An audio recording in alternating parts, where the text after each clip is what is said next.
ভারতের সঙ্গে একপেশে চুক্তি হয়নি, নিরাপত্তা ঝুঁকির অভিযোগ ভিত্তিহীন, তথ্য প্রতিমন্ত্রী। সাদিক এগ্রোর জালিয়াতি অনুসন্ধানে দুদকের অভিযান। পেনশন স্কিমের বিরোধিতা, সব পাবলিক বিশ্ববিদ্যালয়ে বন্ধ ক্লাস পরীক্ষা।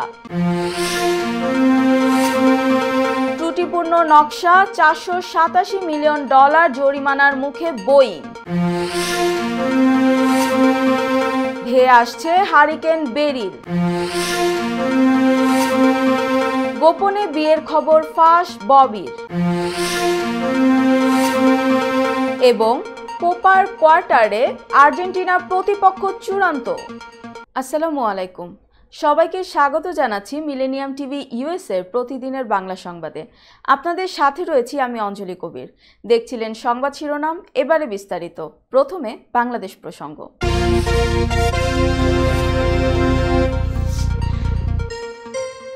সম্প্রতি প্রধানমন্ত্রী শেখ হাসিনার ভারত সফরকালে দেশটির সঙ্গে একপেশে কোনো চুক্তি হয়নি বলে জানিয়েছেন তথ্য প্রতিমন্ত্রী মোহাম্মদ এ আরাফাত। সোমবার সচিবালয়ের সমসাময়িক বিষয় নিয়ে সাংবাদিকদের সঙ্গে আলাপকালে তিনি একথা জানান। প্রতিমন্ত্রী বলেন, কানেক্টিভিটির জন্য হাব হতে পারে বাংলাদেশ, শুধু যে প্রতিবেশী দেশ লাভবান হবে এই চিন্তা বাদ দিতে হবে। ভারতের সঙ্গে সমঝোতায় সবাই লাভবান হবে। দেশটির সঙ্গে একপেশে কোনো চুক্তি হয়নি, উভয় দেশ লাভবান হবে। ভারতের সঙ্গে ট্রেন চলাচল শুরু হলে দেশ নিরাপত্তা ঝুঁকিতে পড়বে, বিএনপির এমন অভিযোগ ভিত্তিহীন উল্লেখ করে তিনি বলেন, ভারতের সঙ্গে সমঝোতা স্মারক স্বাক্ষর নিয়ে অসত্য ও ডাহা মিথ্যা তথ্য দিয়ে বিভ্রান্ত ছড়াচ্ছে বিএনপি। কল্পিত কাহিনী বানিয়ে গোটা জাতিকে উস্কানি দিচ্ছে বিএনপি নেতারা। তিনি বলেন, স্থল সীমানা চুক্তি, সমুদ্র সীমা জয়, গঙ্গার পানি চুক্তি সহ অনেক অর্জন আছে বর্তমান সরকারের। প্রধানমন্ত্রী শেখ হাসিনার কূটনৈতিক প্রচেষ্টার কারণেই ভারতের সংবিধান পরিবর্তন করে স্থল সীমানা চুক্তি করা হয়েছে, যার ফলে 10,500 একর ভূমি বাংলাদেশের ভূখণ্ডে যুক্ত হয়েছে। ভারতের সঙ্গে ট্রেন চলাচলের প্রসঙ্গ টেনে তিনি বলেন, শুধু বাংলাদেশের বুক চিরে ভারতে ট্রেন যাবে না, ভারতের বুক চিরেও বাংলাদেশে ট্রেন নেপাল ও ভুটান যাবে। কিন্তু সেভাবে তো গণমাধ্যমে সংবাদ প্রচার হচ্ছে না বলেও মন্তব্য করেন তিনি। প্রতিমন্ত্রী বলেন, বিএনপি চিন্তায় নতজানু, সততার মানদণ্ডে নতজানু। তিস্তার পানি বন্টন নিয়ে বিএনপি প্রশ্ন তোলেনি, তা নিয়ে এখন সমালোচনা করা মানায় না। ছাগলকাণ্ডে ফেঁসে যাওয়া এনবিআর কর্মকর্তা মতিউর রহমানের পাশাপাশি আলোচিত সাদিক এগ্রোর বিরুদ্ধে এবার অনুসন্ধানে নেমেছে দুর্নীতি দমন কমিশন। এগ্রো প্রতিষ্ঠানটির স্বত্বাধিকারী মোহাম্মদ ইমরান হোসেনের সঙ্গে যোগসাজশ করে বিভিন্ন অনিয়ম দুর্নীতির অভিযোগে ঢাকার সাভারের কেন্দ্রীয় গো প্রজনন ও দুগ্ধ খামারে বিশেষ অভিযান চালানো হয়েছে আজ সোমবার। অভিযান চলাকালে বেশ কিছু গুরুত্বপূর্ণ নথিপত্র হাতে এসেছে দুদকের। সোমবারের এই অভিযানে নেতৃত্ব দেন দুদকের সহকারী পরিচালক আবুল কালাম আজাদ। এই সময় কেন্দ্রীয় গো প্রজনন ও দুগ্ধ খামারের পরিচালক ডাক্তার মনিরুল ইসলামের সঙ্গে কথা বলেন তদন্তকারী দলের সদস্যরা। দুর্নীতি দমন কমিশনের সহকারী পরিচালক আবুল কালাম আজাদ জানান, 2021 সালে 18টি আমেরিকান ব্রাহ্মা জাতের গরু বাংলাদেশে এনে তোলপাড় সৃষ্টি করেন ইমরান হোসেন। কিন্তু ব্রাহ্মা জাতের গরু আমদানি নিষিদ্ধ থাকায় সেগুলো বাজেয়াপ্ত করে ঢাকা কাস্টমস। গরুগুলো প্রাণী সম্পদ অধিদপ্তরের মাধ্যমে সাভারের কেন্দ্রীয় গো প্রজনন ও দুগ্ধ খামারে রাখা হয়। পরে রহস্যজনকভাবে গরুগুলো চলে যায় ইমরানের সাদিক এগ্রোতে। এ ব্যাপারে কেন্দ্রীয় গো প্রজনন ও দুগ্ধ খামারের পরিচালক ডাক্তার মনিরুল ইসলাম জানান, গরুগুলো ফ্রিজিয়ান জাতের বলে মিথ্যা তথ্য দিয়ে আমদানি করেছিলেন সাদিক এগ্রোর স্বত্বাধিকারী মোহাম্মদ ইমরান হোসেন। বাজেয়াপ্ত হওয়ার পর মন্ত্রণালয় ও অধিদপ্তরের কয়েকজন ঊর্ধ্বতম কর্মকর্তাকে ম্যানেজ করে মাংস বিক্রির শর্তে ব্রাহ্মা জাতের গরুগুলোকে কৌশলে নিলামে তুলে সাদিক এগ্রোতে নিয়ে যান ইমরান। নিলামে বিক্রি হওয়া গরুগুলো জবাই করে সেই মাংস ঈদুল ফিতরের সময় সুলভ মূল্যে বিক্রির কথা থাকলেও তা করেননি তিনি। সর্বজনীন পেনশনের প্রত্যয় স্কিমকে বৈষম্যমূলক আখ্যা দিয়ে তা প্রত্যাহারের দাবিতে কর্মবিরতি পালন করছেন ঢাকা বিশ্ববিদ্যালয় সহ দেশের সব পাবলিক বিশ্ববিদ্যালয়ের শিক্ষকরা। আন্দোলনে যোগ দিয়েছেন কর্মকর্তা কর্মচারীরাও। এতে বন্ধ রয়েছে বিশ্ববিদ্যালয়ের ক্লাস পরীক্ষা। এই কর্মসূচির ফলে কার্যত দেশের সব পাবলিক বিশ্ববিদ্যালয় অচল হয়ে পড়েছে। সব ধরনের ক্লাস বন্ধের পাশাপাশি সব পরীক্ষা বর্জন করেছেন তারা। মিড টার্ম, ফাইনাল ও ভর্তি পরীক্ষা সহ কোনো পরীক্ষা অনুষ্ঠিত হবে না। এমনকি বিভাগীয় চেয়ারম্যানদের অফিস, সেমিনার, কম্পিউটার ল্যাব ও গবেষণাগারও বন্ধ। সেই সঙ্গে কর্মসূচি চলাকালে একাডেমিক কমিটি, সমন্বয় ও উন্নয়ন কমিটি এবং প্রশ্নপত্র সমন্বয় সভাও অনুষ্ঠিত হবে না। রোববার ঢাকা বিশ্ববিদ্যালয় কলা ভবনের মূল ফটকে আয়োজিত এক সংবাদ সম্মেলনে এ কর্মবিরতি কর্মসূচির ঘোষণা দেন বাংলাদেশ শিক্ষক সমিতি ফেডারেশনের মহাসচিব অধ্যাপক নিজামুল হক ভূঁইয়া।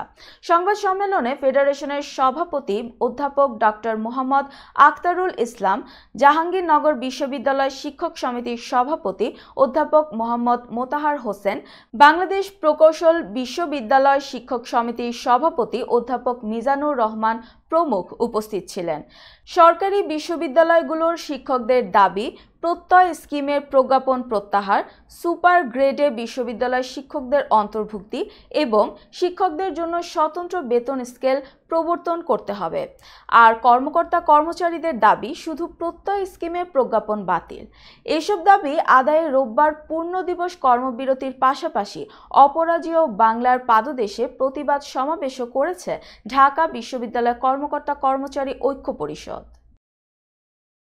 দেশের ইতিহাস, ঐতিহ্য সম্পর্কিত জ্ঞান বিজ্ঞানের নিবিড় চর্চার পাশাপাশি আর্থসামাজিক উন্নয়ন ও বাংলাদেশ সৃষ্টিতে ঢাকা বিশ্ববিদ্যালয়ের অবদান চিরকাল স্মরণীয় হয়ে থাকবে বলে জানিয়েছেন প্রধানমন্ত্রী শেখ হাসিনা।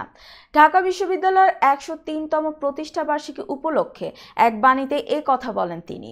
সোমবার ঢাকা বিশ্ববিদ্যালয়ের ১০৩তম প্রতিষ্ঠাবার্ষিকী উদযাপন হচ্ছে জেনে সন্তোষ প্রকাশ করে শেখ হাসিনা বলেন, এই উপলক্ষে আমি বিশ্ববিদ্যালয়ের শিক্ষক, শিক্ষার্থী, অভিভাবক ও কর্মকর্তা কর্মচারী সহ সংশ্লিষ্ট সবাইকে জানাই আন্তরিক শুভেচ্ছা ও অভিনন্দন। ঢাকা বিশ্ববিদ্যালয় দিবসের এ বছরে প্রতিপাদ্য তরুণ প্রজন্মের দক্ষতা বৃদ্ধিতে উচ্চশিক্ষা অত্যন্ত সময়োপযোগী হয়েছে। প্রধানমন্ত্রী জানান, ১৯৪৭ সালে ব্রিটিশ ভারত ভেঙে অত্র অঞ্চলে যে রাষ্ট্র ব্যবস্থা সৃষ্টি হয়, সেই রাষ্ট্রটি বাংলা ভাষাভাষী জনগোষ্ঠীর নিরাপদ আবাসভূমি ছিল না। এই সত্যটি অনুধাবন করতে পেরেছিলেন ঢাকা বিশ্ববিদ্যালয়ের আইন বিভাগের তৎকালীন তরুণ ছাত্র শেখ মুজিবুর রহমান, যিনি সবার আগে বাংলাকে রাষ্ট্রভাষা করার দাবিতে আন্দোলন গড়ে তুলতে সক্রিয় ভূমিকা পালন করেছেন এবং কালক্রমে হয়ে উঠেছেন বাঙালি জাতির পিতা, বঙ্গবন্ধু, বাঙালির ইতিহাসের মহানায়ক ও সর্বকালের সর্বশ্রেষ্ঠ বাঙালি।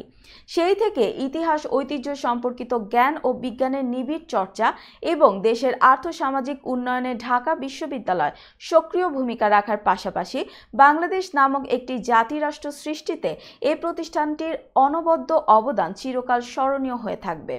১৯৫২ ভাষা আন্দোলন, জাতির পিতা ঘোষিত ১৯৬৬-র ৬ দফা ভিত্তিতে স্বায়ত্তশাসন আন্দোলন এবং তার আহ্বানে ১৯৭১-এর মহান স্বাধীনতা সংগ্রাম এবং পরবর্তীকালে সকল গণতান্ত্রিক আন্দোলন, অসাম্প্রদায়িক সাংস্কৃতিক সত্তার বিকাশ ও দেশের গণমানুষের আশা আকাঙ্ক্ষা পূরণে এই বিশ্ববিদ্যালয়ের ছাত্র, শিক্ষক, কর্মচারীরা অগ্রভাগে থেকে অব্যাহতভাবে নেতৃত্ব দিয়েছেন।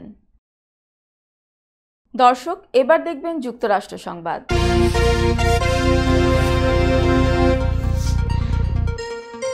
চুক্তি অনুযায়ী ত্রুটিপূর্ণ নকশা সংশোধন না করার বিষয় ধরা পড়ায় বিশ্বের সর্ববৃহৎ উড়োজাহাজ নির্মাতা প্রতিষ্ঠান বোয়িংয়ের বিরুদ্ধে ফৌজদারি অভিযোগ আনতে যাচ্ছে মার্কিন বিচার বিভাগ। বিচারিক কার্যক্রম এড়াতে দায় স্বীকার করে $৪৮৭ মিলিয়ন জরিমানার বিকল্প সুযোগ থাকছে প্রতিষ্ঠানটির সামনে। রোববার এক প্রতিবেদনে এ তথ্য জানিয়েছে ব্রিটিশ বার্তা সংস্থা রয়টার্সকে জানিয়েছে, সম্প্রতি একের পর এক দুর্ঘটনার জেরে বোয়িংয়ের বোয়িংয়ের চুক্তি ভঙ্গের বিষয়টি সামনে আসে মার্কিন বিচার বিভাগের। ব্যাপারটিকে প্রতারণা হিসেবে উল্লেখ করে প্রতিষ্ঠানটির বিরুদ্ধে ফৌজদারি অভিযোগ আনা হচ্ছে। অবশ্য বোয়িংকে দায় স্বীকার করে নিতে অথবা বিচারিক কার্যক্রমের মুখোমুখি হওয়ার বিকল্প দেয়া হবে। সূত্র মতে বিকল্প সুযোগ হিসেবে বোয়িংকে প্রতারণার দায় স্বীকার করে $487 মিলিয়ন জরিমানা ও 3 বছর নিরাপত্তা ও সুশাসন প্রক্রিয়া নিরপেক্ষ অডিট মেনে নেওয়ার জন্য একটি আনুষ্ঠানিক প্রস্তাব দেবে মার্কিন বিচার বিভাগ। এই প্রস্তাবে সাড়া দেওয়ার জন্য বোয়িংকে এ সপ্তাহের শেষ দিন পর্যন্ত সময় দেয়া হবে এবং এতে দর কষাকষির কোনো সুযোগ থাকবে না বলে জানা গেছে। বোয়িং যদি দায় স্বীকার করতে সম্মত না হয় তাহলে তাদের বিরুদ্ধে আদালতে বিচারিক কার্যক্রম শুরু করা হবে।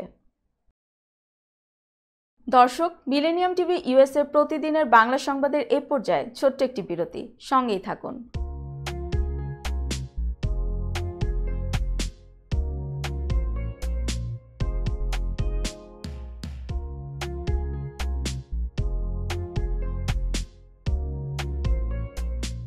কি ব্যাপার, অমন মূর্তির মতো করে দাঁড়িয়ে আছো কেন? পাগল হয়ে গেলে নাকি? প্র্যাকটিস করছি। কি প্র্যাকটিস করছো? কেন লিভিং স্ট্যাচুতে দাঁড়িয়ে কি করে ভিক্ষা করে দেখালি? আমার ট্যাক্স নিয়ে ঝামেলা চলছে, ল্যান্ড প্রপার্টি নিয়ে ঝামেলা চলছে। এগুলো সমাধান না হলে কিছুদিন পর আমাকে ওইভাবে দাঁড়িয়ে ভিক্ষা করতে হবে। তাই এখন থেকে দাঁড়িয়ে প্র্যাকটিস করছি। আহা, এত চিন্তা করছো কেন? লিগ্যাল নেটওয়ার্ক ইন্টারন্যাশনাল আছে না? Legal network international? হ্যাঁ, কিছুদিন আগে ইন্স্যুরেন্স দিয়ে সম্পভাবীদের একটা ঝামেলা হলো না, লিগ্যাল নেটওয়ার্কের মাধ্যমেই তো সেটা সমাধান হলো। শুধু ইন্স্যুরেন্সই না ভাবি, criminal case, immigration, tax, divorce, housing সংক্রান্ত যে কোনো লিগেল সমস্যার সমাধান পেয়ে যাবেন লিগেল নেটওয়ার্কে।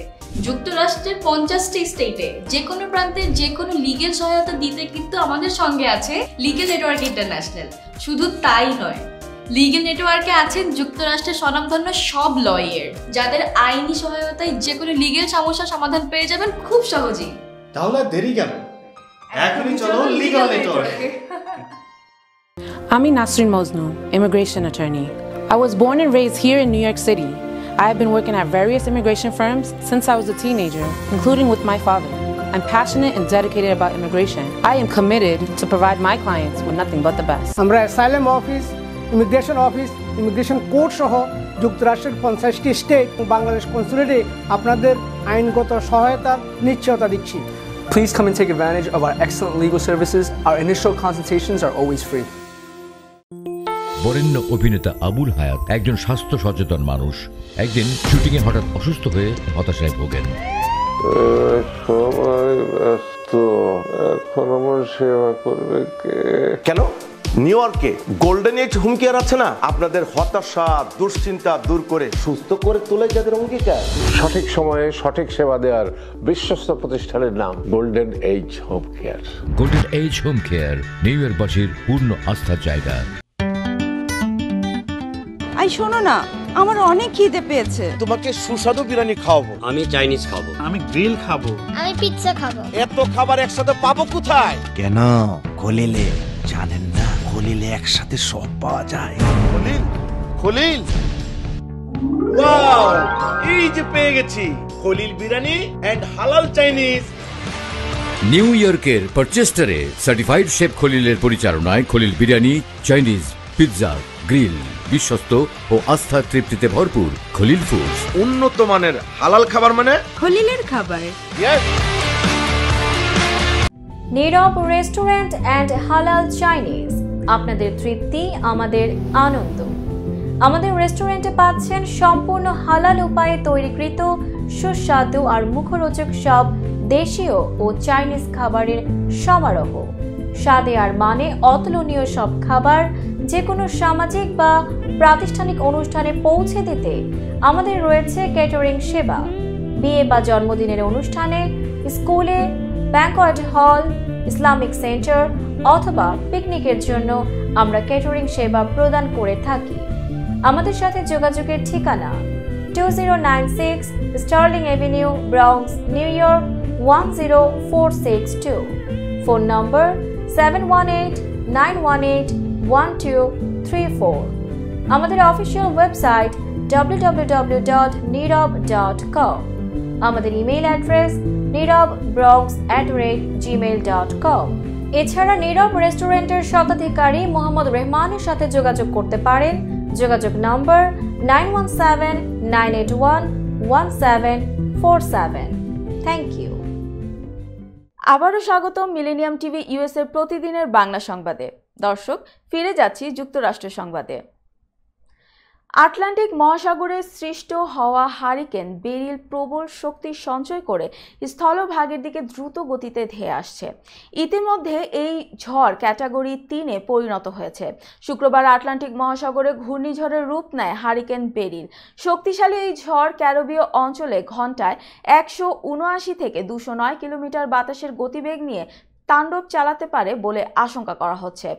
ঘূর্ণিঝড়ের তাণ্ডবের আশঙ্কায় Barbados, Saint Lucia, Saint Vincent, Grenadine দ্বীপপুঞ্জ, গ্রানাডা এবং টোবাগোতে ইতোমধ্যে সর্বোচ্চ সতর্কতা জারি করা হয়েছে।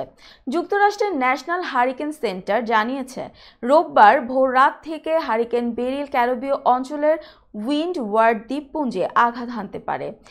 এনএইচসি বলছে 2024 সালের চলতি মৌসুমের প্রথম হারিকেনটি রোববার সকালে বার্বাডোসের প্রায় 675 কিলোমিটার পূর্ব দক্ষিণ পূর্বে অবস্থান করছে। আবহাওয়াবিদরা পূর্বাভাস দিয়েছেন, সোমবারের মধ্যে বেরিল ক্যাটাগরির 4 হারিকেনে রূপ নিয়ে এটি আঘাত হানার সময় বাতাসের গতিবেগ ঘন্টায় 179 থেকে 209 কিলোমিটার পর্যন্ত পৌঁছতে পারে। যুক্তরাষ্ট্রের ন্যাশনাল হারিকেন সেন্টার বলেছে, বেরিলের প্রভাবে এসব দ্বীপে 15 সেন্টিমিটার পর্যন্ত বৃষ্টিপাত হতে পারে। এছাড়া বেরিলের আঘাতের সময় ক্যারিবীয় দ্বীপপুঞ্জগুলোতে জোয়ারের স্তর স্বাভাবিকের তুলনায় 6 থেকে 9 ফুট বৃদ্ধি পেতে পারে। হারিকেন বেরিল সবার আগে আঘাত হানতে পারে পূর্ব আটলান্টিক মহাসাগর লাগোয়া উইন্ড ওয়ার্ড দ্বীপপুঞ্জে। এরপর Dominica, Martinique, Saint Lucia, Saint Vincent এবং গ্রানাডাইন্স ও গ্রানাডার দিকে ধেয়ে যেতে পারে ঝড়টি। দর্শক, এবার দেখবেন আন্তর্জাতিক সংবাদ।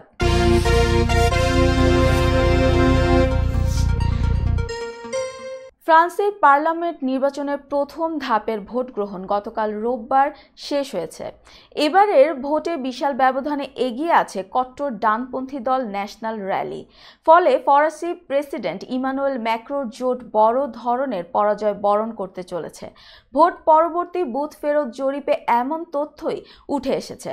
ইপসোস সহ 4টি সংস্থার বুথ ফেরত জরিপে বলা হয়েছে, প্রথম দফার নির্বাচনে মেরিন লে পেনের দল ন্যাশনাল র্যালি প্রায় 34% ভোট পাবে। অন্যদিকে বামপন্থী নিউ পপুলার ফ্রন্ট জোট প্রায় 29% এবং প্রেসিডেন্ট ইমানুয়েল ম্যাক্রোর মধ্যপন্থী জোট অ্যানসেম্বল অ্যালায়েন্স সর্বনিম্ন 20% ভোট পাবে। ন্যাশনাল র্যালি অভিবাসন বিরোধী ও ইউরোপীয় ইউনিয়নের সমালোচনাকারী হিসেবে বেশ পরিচিত। দলটির নেতৃত্ব দিচ্ছেন মেরিন লে পেনের শিষ্য 28 বছর বয়সী জর্ডান বালদেলা। ফ্রান্সের ইতিহাসে প্রথমবারের মতো এই দলের ক্ষমতায় আসার জোর সম্ভাবনার কথা আগে থেকেই বলে আসছে গণমাধ্যমগুলো।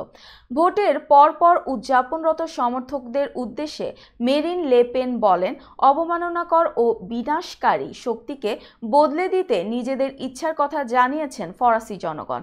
তবে ফ্রান্সের রাজনৈতিক ব্যবস্থা বেশ জটিল। ফ্রান্সের পার্লামেন্টে একক সংখ্যাগরিষ্ঠতা পেতে 577 আসনের মধ্যে 289 আসন প্রয়োজন। জনমত ও বুথ ফেরত জরিপে ন্যাশনাল র্যালি দলকে সরকার গঠনে এগিয়ে রাখলেও কে শেষ হাসি হাসে তা জানতে 7 জুলাই পর্যন্ত অপেক্ষা করতে হবে। এদিন দ্বিতীয় দফার ভোট হবে, তখনই চূড়ান্ত ফল জানা যাবে। হামাস নির্মূলের নামে ফিলিস্তিনের অবরুদ্ধ গাজায় ইসরায়েলি আগ্রাসনের 9 মাস হতে চলল।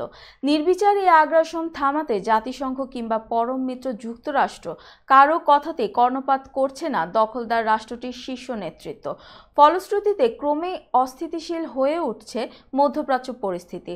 সবশেষ ইসরায়েলি সামরিক বাহিনীর গুরুত্বপূর্ণ স্থাপনাগুলো লক্ষ্য করে লেবানন ও ইরাক থেকে হামলার খবর পাওয়া গেছে একই দিন লোহিত সাগরের তীরে অবস্থিত ইলা নামে ইসরায়েলের আরেকটি শহরে হামলা চালানো হয়েছে ইরাক থেকে। তা ইসলামিক রেজিস্ট্যান্স নামে একটি সংগঠন এই হামলার দায় স্বীকার করেছে, খবর আল জাজিরার। এর আগেও ইসরায়েলের গুরুত্বপূর্ণ স্থাপনা লক্ষ্য করে ড্রোন হামলা চালিয়েছে ইসলামিক রেজিস্ট্যান্স। জুনের শুরুর দিকে এসব হামলা চালানো হয়।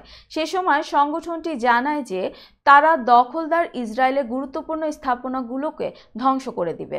গাজায় ইসরায়েলি বাহিনীর হামলাকে কেন্দ্র করে এসব হামলা চালানো হয়েছে বলে ধারণা করা হচ্ছে। এ বিষয়ে বিস্তারিত আর কোনো তথ্য জানা যায়নি। উল্লেখ্য, গত বছরের 7 অক্টোবর হামাসের এক হামলার প্রেক্ষিতে ফিলিস্তিনের অবরুদ্ধ গাজায় সামরিক অভিযান শুরু করে ইসরায়েল। 9 মাস হতে চলল হামাস নির্মূলের নামে গাজার নিরপরাধ মানুষের উপর নির্বিচার হামলা চালিয়ে যাচ্ছে ইসরায়েলি সেনারা। এ পর্যন্ত 38,000-এরও বেশি সাধারণ ফিলিস্তিনি প্রাণ হারিয়েছে ইসরায়েলের আগ্রাসনের শিকার হয়ে। অনতিবিলম্বে গাজা ভূখণ্ডে যুদ্ধবিরতি দিতে ইসরায়েলের প্রতি বারবার আহ্বান জানিয়ে আসছে জাতিসংঘ ও বিশ্বের বিভিন্ন রাষ্ট্র, কিন্তু সেদিকে কোনো কর্ণপাত করছে না ইসরায়েলের প্রধানমন্ত্রী বেনিয়ামিন নেতানিয়াহু ও তার সরকার। এমনকি নিজেদের পরম মিত্র মার্কিন যুক্তরাষ্ট্রকেও এক্ষেত্রে তোয়াক্কা করছে না দখলদার রাষ্ট্রটি। দর্শক, মিলেনিয়াম টিভি ইউএসএ প্রতিদিনের বাংলা সংবাদের এ পর্যায়ে আবারও ছোট্ট একটি বিরতি, সঙ্গেই থাকুন।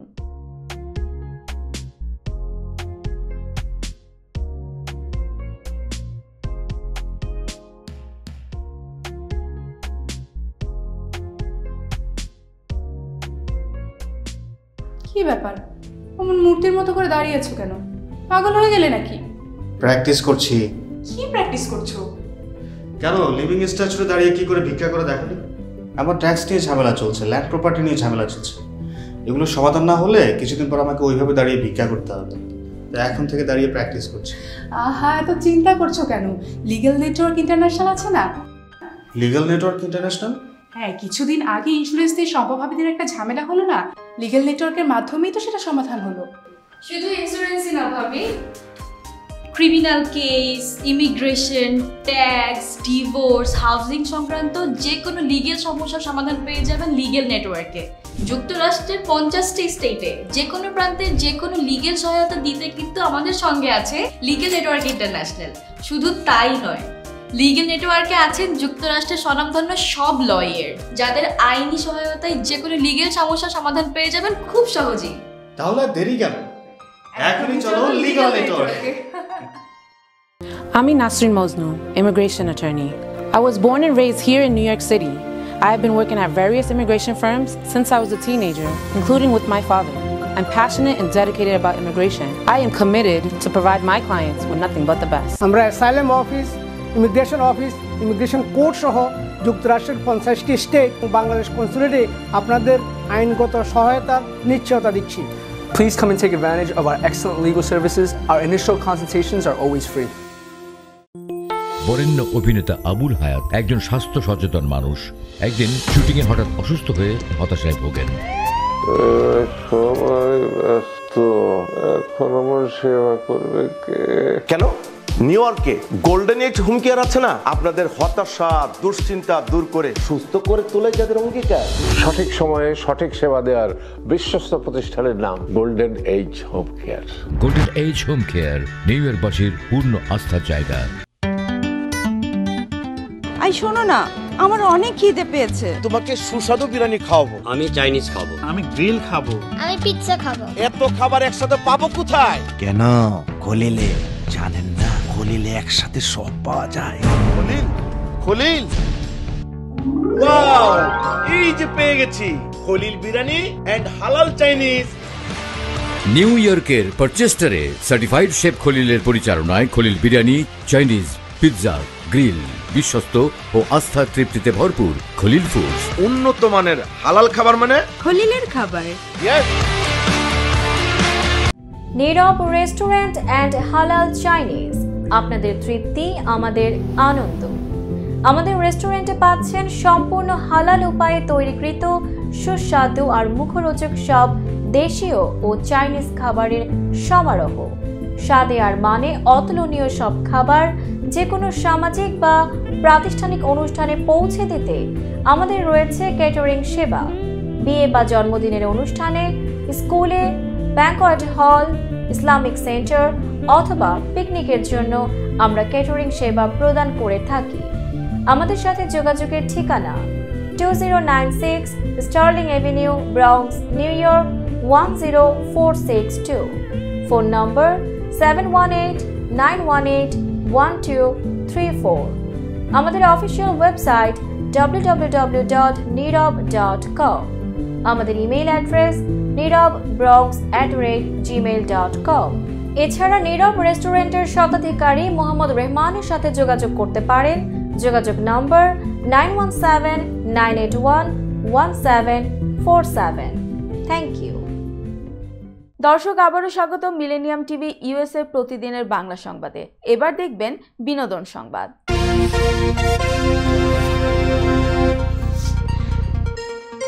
খাদের কিনারায় পা দোলাচ্ছে চিত্রনায়িকা ববির ক্যারিয়ার, হাতে সিনেমা নেই। দীর্ঘদিন পর গেল কোরবানি ঈদে ময়ূরাক্ষী নামের একটি সিনেমা মুক্তি পায়, যদিও সেটি মুখ থুবড়ে পড়ে। খানিকটা খোলামেলাভাবে হাজির হলেও তাতে কাজ হয়নি। এর মধ্যেই ফাঁস হলো সেই নায়িকা ইয়ামিন হক ববির গোপন বিয়ের খবর। তবে বিষয়টিকে সম্পূর্ণরূপে অস্বীকার করেছেন তিনি। নির্মাতাকে পিটিয়েছেন নায়িকা, এমন খবর এখনও তাজা দেশের শোবিজ আঙ্গনে। এর মধ্যেই ফাঁস হলো সেই নায়িকা ইয়ামিন হক ববির গোপন বিয়ের খবর। তবে বিষয়টিকে সম্পূর্ণরূপে অস্বীকার করেছেন তিনি। গণমাধ্যমকে ববি বলেন, এগুলো পুরোপুরি মিথ্যা সংবাদ। আমার সম্মান ক্ষুণ্ণ করার জন্য কেউ এগুলো ছড়াচ্ছে। সবাইকে আহ্বান করব এসব গুজবে কান না দেওয়ার জন্য। এর আগে জানা যায় গোপনে বিয়ে করেছেন আলোচিত এই নায়িকা। বরের নাম আবুল বাশার, পেশায় তিনি একজন ব্যবসায়ী। ঈদের সপ্তাহখানেক আগে একটি শুটিংয়ে ববি তার বরকে নিয়ে হাজির হলে ঘনিষ্ঠজনরা প্রথম তার বিয়ের খবরটি জানতে পারে। সিনেমা সংশ্লিষ্ট অনেকেই জানিয়েছেন, শুটিং স্পটে হাজির হওয়ার পর দু একজনের সঙ্গে ববি তার স্বামীকে পরিচয় করিয়ে দেন। তবে বিষয়টি যাতে বাইরে জানাজানি না হয় সেদিকেও সজাগ ছিলেন। কিন্তু শেষ পর্যন্ত গোপন কথাটি আর গোপন থাকলো না, প্রকাশেই চলে এলো। প্রসঙ্গত, এবারের ঈদে দেশের প্রেক্ষাগৃহে মুক্তি পেয়েছে ববি অভিনীত সিনেমা ময়ূরাক্ষী। গোলাম রাব্বানির গল্প, চিত্রনাট্য ও সংলাপে এটি পরিচালনা করেছেন রশিদ পলাশ। এতে ববির বিপরীতে অভিনয় করেছেন সুদীপ বিশ্বাস দীপ।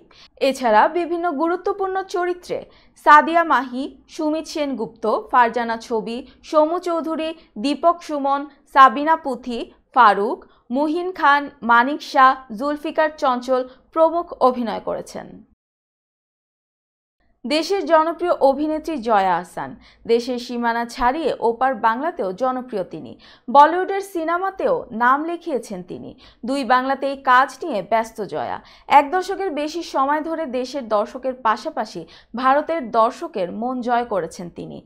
আজ অভিনেত্রীর জন্মদিন, আর এই দিনেই ভক্তদের চমক দিলেন অভিনেত্রী। নিজের জন্মদিনে ভক্তদের বিশেষ উপহার দিলেন অভিনেত্রী। প্রকাশ করেছেন নতুন সিনেমা ওসিডির ঝলক। সামাজিক মাধ্যমে শেয়ার করা টিজারের ক্যাপশনে অভিনেত্রী লিখেছেন, চাঁদের কলঙ্ক কি পরিষ্কার হয়? জীবনের কলঙ্ক, সমাজের কলঙ্ক? উত্তর নিয়ে আসছে ওসিডি। এবার প্রাণপণে সরাবে জঞ্জাল। ওসিডি সিনেমার পরিচালক সৌকর্য ঘোষাল। সিনেমায় কেন্দ্রীয় চরিত্রে অভিনয় করেছেন জয়া। তার চরিত্রের নাম শ্বেতা। সৌকর্য ঘোষালের পরিচালনায় এর আগে ভূতপরি সিনেমাতে অভিনয় করেছেন জয়া। করোনাকালে লকডাউনের মধ্যে এই গল্পটি মাথায় আসে পরিচালকের। ওসিডি অর্থ অবসেসিভ কম্পালসিভ ডিসঅর্ডার। এই সমস্যায় শ্বেতা ভুগছেন কিনা সেই দ্বন্দ্বের মধ্য দিয়েই এগিয়ে যাবে শ্বেতার চরিত্র। এটি মূলত একটি সাইকোলজিক্যাল ড্রামা। 126 মিনিটের ওসিডিতে আরও অভিনয় করেছেন কৌশিক সেন, ফজলুর রহমান বাবু, কনিনিকা বন্দ্যোপাধ্যায়, শ্রেয়া ভট্টাচার্য প্রমুখ। সিনেমাটি প্রযোজনা করেছেন পূজা চট্টোপাধ্যায়। সঙ্গীত পরিচালনায় ছিলেন মেঘ বন্দ্যোপাধ্যায়। দর্শক, এবার দেখবেন খেলার সংবাদ।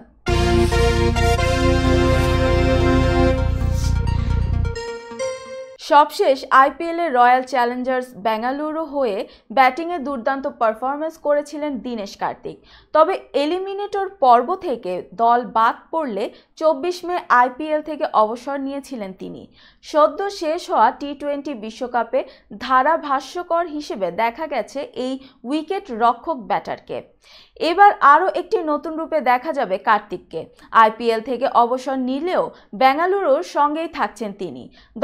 দলের ব্যাটিং কোচ এবং মেন্টর হিসেবে দায়িত্ব পেয়েছেন এই ডানহাতি ব্যাটার। সোমবার নিজেদের ভেরিফাইড ফেসবুক পেজে এক পোস্টের মাধ্যমে এই তথ্য নিশ্চিত করেছে রয়্যাল চ্যালেঞ্জার্স বেঙ্গালুরু। পোস্টে বেঙ্গালুরু লিখেছে, আমাদের উইকেট রক্ষক দীনেশ কার্তিককে নতুন করে স্বাগত জানাচ্ছি। আরসিবিতে নতুন অবতারে ফিরে আসছেন তিনি। আরসিবির পুরুষ দলের ব্যাটিং কোচ এবং মেন্টর হিসেবে কাজ করবেন কার্তিক। ডিকে ক্রিকেট থেকে দূরে রাখা গেলেও ওর থেকে ক্রিকেট দূরে রাখা সম্ভব নয়। আমাদের শুভেচ্ছা এবং ভালোবাসা থাকলো। বিভিন্ন ফ্র্যাঞ্চাইজির হয়ে আইপিএলে মোট 257টি ম্যাচ খেলেছেন কার্তিক। 26.32 গড়ে করেছেন 4842 রান। বেঙ্গালুরু, কলকাতা ছাড়াও কিংস 11, পাঞ্জাব, দিল্লি ডেয়ারডেভিলস, মুম্বাই ইন্ডিয়ান্সের হয়ে খেলেছেন। ভারতের হয়ে 26টি টেস্ট, 94টি ওয়ানডে ম্যাচ এবং 60টি টি20 ম্যাচ খেলার অভিজ্ঞতা রয়েছে 39 বছর বয়সী সাবেক এই ক্রিকেটারের। কোপা আমেরিকার গ্রুপ পর্বের টানা 3 ম্যাচ জিতে কোয়ার্টার ফাইনাল নিশ্চিত করে আর্জেন্টিনা। কোয়ার্টারে পা রাখলেও নিশ্চিত ছিল না কে হতে যাচ্ছে তাদের কোয়ার্টারের প্রতিপক্ষ। অবশেষে কোয়ার্টারের প্রতিপক্ষ পেল আর্জেন্টিনা, যেখানে তাদের প্রতিপক্ষ হিসেবে নিশ্চিত হয়েছে ইকুয়েডর। আগে থেকেই জানা ছিল গ্রুপ এ চ্যাম্পিয়নের সঙ্গে কোয়ার্টার ফাইনালে দেখা হবে গ্রুপ বি এর রানার্স আপের। সেই দলটি কে হবে তা নিশ্চিত ছিল না গতকাল অবধি। আজ গ্রুপ বিতে 4 দল মুখোমুখি হয়, যেখানে জামাইকাকে 3-0 গোলে হারিয়ে বি গ্রুপের চ্যাম্পিয়ন হয় ভেনেজুয়েলা। অপর ম্যাচে মেক্সিকোকে গোল 0 ড্রয়ে রুখে দিয়ে গ্রুপ রানার্স আপ হয়ে কোয়ার্টার নিশ্চিত করে ইকুয়েডর। হিসেব অনুযায়ী এখন কোয়ার্টারে আর্জেন্টিনা মুখোমুখি হতে হবে ইকুয়েডরকে।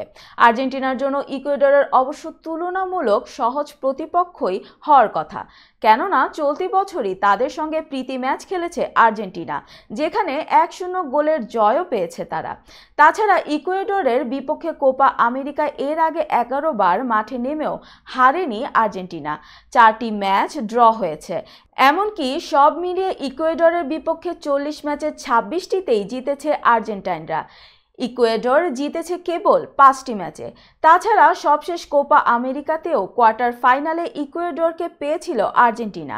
সেই ম্যাচেও 3-0 গোলে জয় পেয়েছিল আর্জেন্টিনা। এবারও তাই চেনা প্রতিপক্ষের বিপক্ষে ম্যাচ হওয়ায় জয়ের ব্যাপারেই আশাবাদী আর্জেন্টিনা। তবে এই ম্যাচের আগে আর্জেন্টিনার চিন্তার কারণ মেসির চোট, যদিও তিনি এই ম্যাচে খেলবেন বলেই আশা করা হচ্ছে। আগামী 5 জুলাই কোয়ার্টারের লড়াইয়ে মুখোমুখি হবে আর্জেন্টিনা ইকুয়েডর। সংবাদ শেষ করার পূর্বে শিরোনামগুলো আরও একবার। ভারতের সঙ্গে একপেশে চুক্তি হয়নি, নিরাপত্তা ঝুঁকির অভিযোগ ভিত্তিহীন, তথ্য প্রতিমন্ত্রী। সাদিক এগ্রোর জালিয়াতি অনুসন্ধানে দুদকের অভিযান। পেনশন স্কিমের বিরোধিতা, সব পাবলিক বিশ্ববিদ্যালয়ে বন্ধ ক্লাস পরীক্ষা। ত্রুটিপূর্ণ নকশা, $487 মিলিয়ন জরিমানার মুখে বোয়িং। ধেয়ে আসছে হারিকেন বেরিল। গোপনে বিয়ের খবর ফাঁস ববির। এবং কোপার কোয়ার্টারে আর্জেন্টিনার প্রতিপক্ষ চূড়ান্ত। এই ছিল মিলেনিয়াম টিভি ইউএসএ প্রতিদিনের বাংলা সংবাদে। মিলেনিয়াম সংবাদ দেখতে লগ ইন করুন আমাদের সামাজিক যোগাযোগের সাইট facebook.com/millenniumtvusa বাংলা এবং youtube.com/officialmillenniumtv। এছাড়াও সংবাদের সর্বশেষ আপডেট জানতে ভিজিট করুন আমাদের নিয়মিত ওয়েবসাইট www.millenniumtvusa.com এবং www.millenniumtv.org। প্রিয় দর্শক, মিলেনিয়াম টিভি দেখুন সকল অ্যান্ড্রয়েড ফোনে, iOS ও Apple TV, Amazon Fire TV, Roku TV এবং সকল স্মার্ট টিভিতে। এছাড়াও মিলেনিয়াম টিভি দেখতে পাবেন সমস্ত ইউরোপীয় দেশ এবং অস্ট্রেলিয়ায় স্কাই নেটওয়ার্কে, বিশ্বব্যাপী জাদু টিভি, রেডিয়েন্ট IPTV, জাগো বিডি নেটওয়ার্ক এবং বিশ্বব্যাপী হরাইজন স্যাটেলাইটে। আপনারা যে যেখানেই থাকুন, ভালো থাকুন, সুস্থ থাকুন, মিলেনিয়াম টিভির সাথেই থাকুন। আল্লাহ হাফেজ।